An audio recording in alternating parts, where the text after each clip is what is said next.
whatsoever lengahle ikhala lapha seSwatini phasa libonjene eTulo Estate.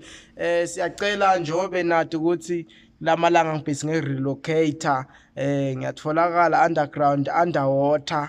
Ngeke ngisho ukuthi ngifunani nethi sengifuna umcebo phasi sengifuna kuba nemali esheshako. Ngiyacela ke nina nigijime nelapha ku YouTube ikhona ichannel uthi Sihusho Semoya Fort eSwatini. Kanti phindze ke matubani ugijime lapha ku Facebook. Utayitfola igroup ithi Semoya Fort comment kanti lipage lithi Sihusho Semoya Fort ngicabanga silabaningi babona lapha eskippeni ukuthi kubhalweni lembhalo lena ke angiyiwina ngeranking ukuthi mhlambe ngajiva kakhulu ukuthi bekuneshongene kukhuphuka yanginisa leskipa ugijime lapha ku TikTok sikhona nakhona uthi Sihusho Semoya Fort eSwatini no Fort ke usho izinga lemoya nasehla sishona lendazi.